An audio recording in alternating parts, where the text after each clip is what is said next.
Hello.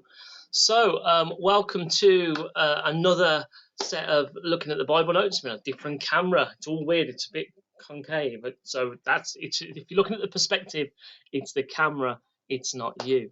But we're continuing with the Sermon on the Mount, and this week we're looking at Matthew 5, verses 27 to 32. So let me just read this to you. Matthew 5, 27 to 32. You have heard that it was said, "You shall not commit adultery." But I tell you that anyone who looks at a woman lustfully has already committed adultery with her in his heart. If your right eye causes you to stumble, gouge it out and throw it away. It's better for you to lose one part of your body than for your whole body to be thrown into hell. And if your right hand causes you to stumble, cut it off and throw it away. It's better for you to lose one part of your body than for your whole body to go into hell. It has been said, anyone who divorces his wife must give her a certificate of divorce.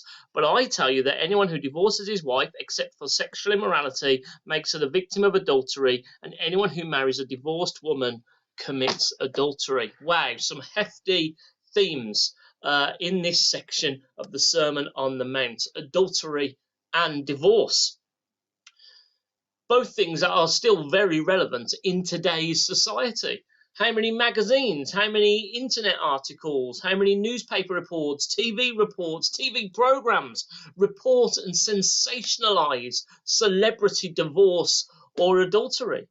We live in an entertainment age where outrage is everywhere, and some media outlets do all they can to stoke this by sharing celebrity gossip.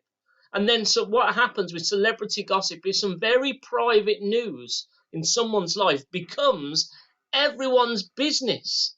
And suddenly, in the world of social media, people's very private news sees everybody having a very public opinion on. Just saying that out loud doesn't feel very healthy, does it?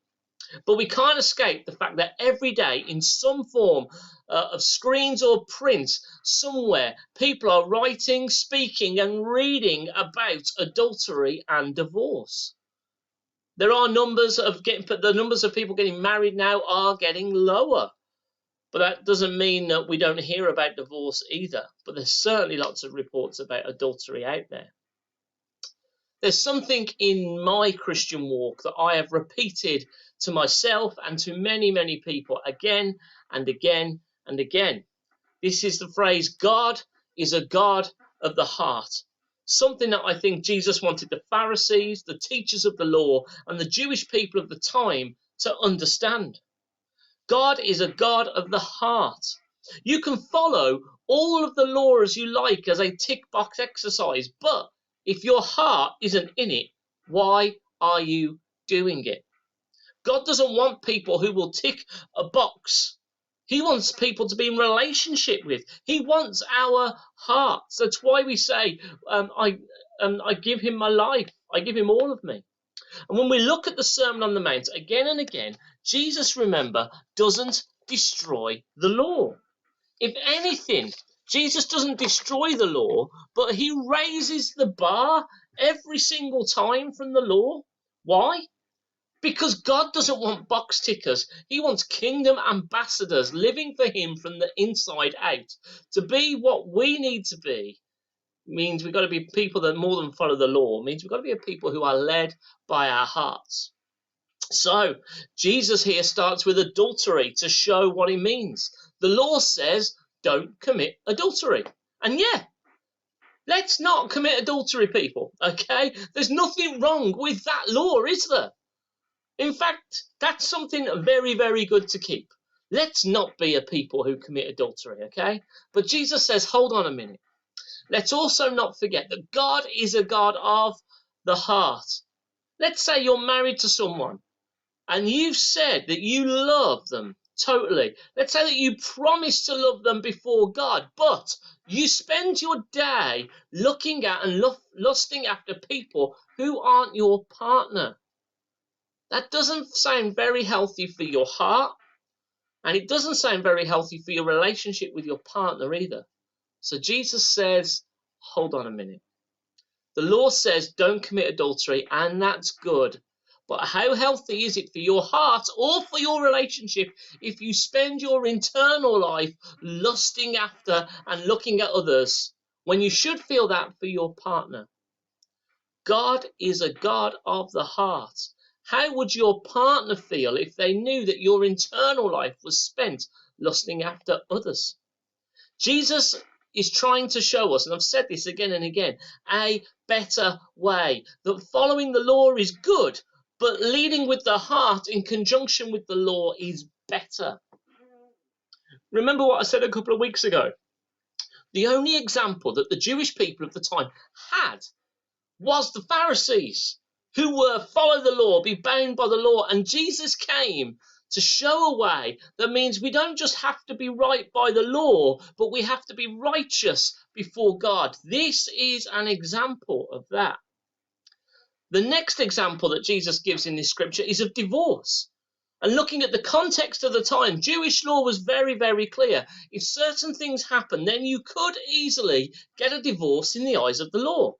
And at the time, people, actually men, because the law said it was the men that did this, they were finding all sorts of ways to abuse that law, to find loopholes, or to manufacture situations where they could legally divorce again and again. In fact, it looked like in some cases that marriage meant very little to some men in Jesus' time. Because actually they would contrive situations so they could legally divorce and then remarry someone else, and then they'd do it again and again and again. The law was being met by these people, and they were right by the law, but their manipulation of the law and the situations meant that some of them were not being righteous by God. And again, remember, Jesus is here to show the Jewish people a better way than what the Pharisees said, a path that leads to the life and the righteousness before God. Jesus reminds the Jewish people here, and it reminds us in turn as well, that marriage is a very serious promise and commitment between not only two people, but two people and God. And whilst you are able to divorce, these reasons had better be serious and they'd better be genuine. Otherwise, you're breaking the covenant. That you made to God and someone else before God. Jesus is trying to remind here the Jewish men, and I say Jewish men because at the time it was them who filed for divorce by law, that marriage is serious. Marriage matters. And Jesus here, like I've said before, raises the bar. He says divorce isn't about doing it when the legal requirement is met. But he says, let's work at things together. Let's take the promises you made seriously. And only when intimacy lines have been crossed that cannot be undone should divorce be considered. I do marriage prep quite a lot over the last decade with people of all ages, and it's a privilege. But why do we do marriage prep? Why? Because marriage is serious. It's where you make a series of commitments and intimacy promises to God and each other, and these things should never be taken lightly. Elsewhere in the Bible, we're called to be a people whose yes is a yes and our no is a no.